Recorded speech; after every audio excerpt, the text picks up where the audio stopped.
Hi guys, welcome back to another one of my videos. Now, as you might remember, in my last video I unveiled my new car, which was the BMW 320d, which is right behind me right there. Now what I'm going to do in this video, as I said in the last one, was that after a few weeks I was going to get the keys and I was going to take it for a little drive and kind of say, well, is this the car that you really need? You know, it's meant to have quite a bit of power. It's, you know, you see loads of them on the roads. There's got to be a reason for that. So in this video what I'm going to do is I'm going to give you a quick walk around of the car now, highlight some of the key points about this car, and then I'm going to take it for a drive and give you my kind of honest view about this car, and I'm going to try not to be too biased. Right guys, so this is the BMW 3 Series LCI F30. Now LCI is BMW's terminology for a facelift, and on the 2017 M Sport the LCI gets the LED headlights, which are coming on right there, and they look absolutely amazing in the dark. Also the lower air intakes on the LCI are a little bit wider compared to a non-LCI model. This particular car has the M Sport Plus pack. Now what that means is that it gets the 19-inch alloy wheels with the M Sport braking system with the blue calipers, which you can probably see right there. M Sport Plus pack also gives you the privacy glass on the rear, and on the inside you get the Harman Kardon sound system.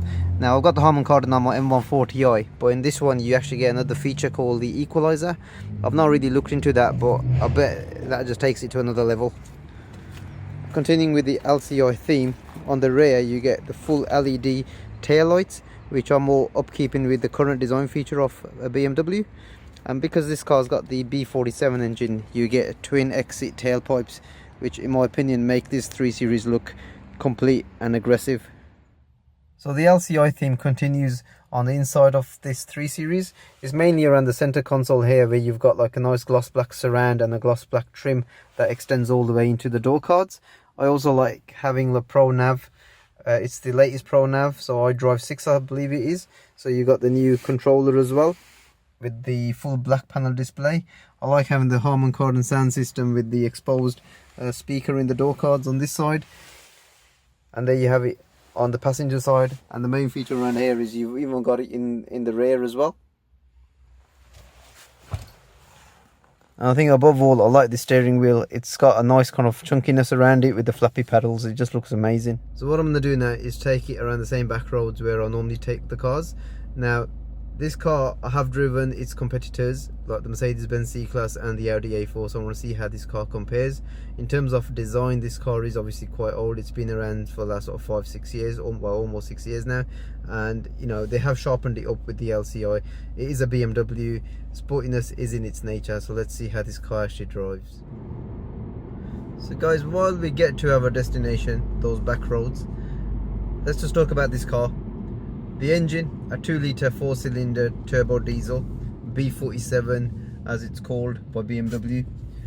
It's mated to an 8-speed ZF gearbox, which, you know, in my opinion, it's a brilliant gearbox. You know, I've got the same in my M140i, and it works just as well in this car. Engine produces about 190 brake horsepower with about 400 newton meters of torque, and that power is, you know, it's adequate. You know, it's up there with, you know, the Audis, the 2-litre diesel. It's up there with, like, say, the Mercedes C220, that's got about 170 brake. The 250 in the Mercedes has got, like, say, 205. So, you know, it's in between, like, say, the 220 and the 250. The thing about this engine in this car, I've had this engine in my 520d, which again was a 2014 LCI model. It just seemed a little bit more refined in that. Now that could be because that's a 5 Series and the soundproofing around that car, it's you know, it's a level above what you get in this 320d. I mean, this car's also got the 19-inch wheels, so around town, you know, you do get a lot of, like, say, road noise, and, like, you know, mated that with, like, say, the engine noise as well. It's probably not as refined, you know, as an Audi A4 2-litre diesel. Comparing this to the Mercedes C220, that engine is even, like, more noisier than this, and, you know, it's a shame really, because that overall it looks like quite a great sort of car, but it's let down by its engine. This car, the engine, once you're up to speed, it really settles in and it gets into its stride. Another thing with this car is comparing this to my M140 for ride and ride alone. I'm not even going to compare performances. The M140 has the adaptive suspension, this car doesn't. Now the M140 rides just as well as this 3 Series without the adaptive suspension in this car. Now, you know, I should have had this car with the adaptive, because it would have just, you know, had the ride and comfort, you know, to a better level. But you know, having an adaptive on a 3 Series, it's, you know, you might get that, but then you might not get the Pro Nav, which for me, I'd rather have the Pro Nav over the adaptive in the 3 Series. The ride in this car is, you know, it's compliant, it's nice, you know, it's comfortable. I think if this car had the 18-inch wheels, you know, it would have been even better. I didn't go for the X-Drive. Now the reason why I didn't go for the X-Drive is because the car itself sits a little bit higher on the X-Drive, and it, you know, even with the 19-inch wheels, it just looks a little bit awkward. And on top of that, the X-Drive is around about £1,500 to £2,000 more expensive than, you know, the standard rear wheel drive setup.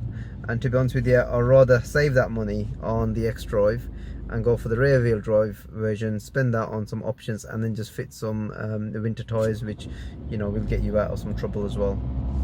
I think BMW have got it spot on, you know, with the ride in this car, in terms of how this car handles. You know, you can't fault it. The steering is sharp, you know, you got a great seating position, the dials are clear. In this one, you even get, like, say, you know, the oil temperature gauge, which is a nice addition, because I don't have that in my M140i.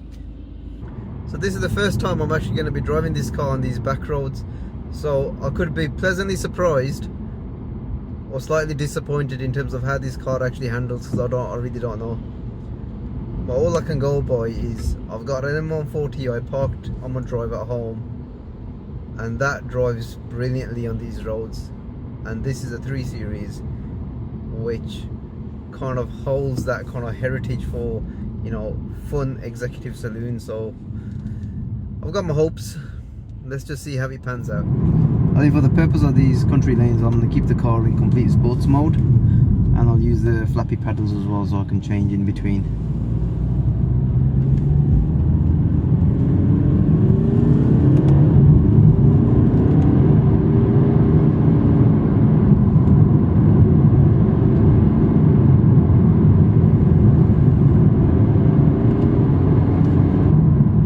Something about this ZF gearbox, even in a diesel, you know, it's very quick. I mean, I'm going to shift down now, and you'll see how quick the revs just change.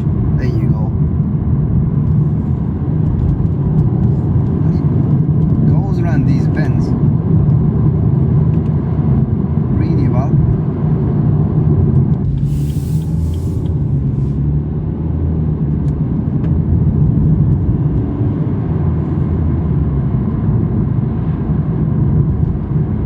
Especially off, like when you're pulling off, the car is quite noisy, but I think it does sort of quieten down at higher speeds. The steering is really sharp. I mean, you know, it's, you point it and the car just turns in, you know, absolutely brilliant. And you got the classic BMW driving position as well. The pedals are nicely kind of weighted, they're nicely kind of separated out as well. You can't even see anything here. You can barely see that tree. Whoa. I mean, BMW really know how to make drivers' cars. I mean, this is just a 320D, a car that you see pretty much, you know, up and down the country on motorways and, you know, urban roads and what have you. But yet they managed to make this car feel quite sporty. You know, the car handles brilliantly. It's got a brilliant gearbox. Steering is, you know, fairly spot on. It's got a good power under the bonnet. You know, would you really want anything else? You know, and the car pulls really well. It's got quite a lot of pulling power. I mean, like I say, 400 Newton meters of torque, quite low down in the rev range. I mean, it's quite a nice sublime motorway high-speed cruiser this car is. I mean, it gets down the road really well. I mean, as you can see, it's quite foggy, so you're not going to do any stupid maneuvers. Well, unless you're the type of person that wants to have, you know, more power, then obviously you've got the 330D, which is a straight 6 3-litre diesel. You've got the 335D, which is the same engine with twin turbos and gives you more like 300 odd brake, and the torques. I mean, this car, you know, it's adequate, and I think for you to use this car as a pretty much everyday car up and down the country to get your family around, you know, to kind of lug everything in, I think it's spot on really. And you know, if you're looking at buying, you know, a 3 Series, a Mercedes C-Class, the Audi A4, the Jag XE, you know, I'd still put this towards the top end. So guys, I hope you've enjoyed this video on my initial thoughts about this BMW 320d. Give it a like, a thumbs up, share and subscribe to my channel, and also don't forget to check out my Instagram. Take care guys, and all the best for 2018. Cheers.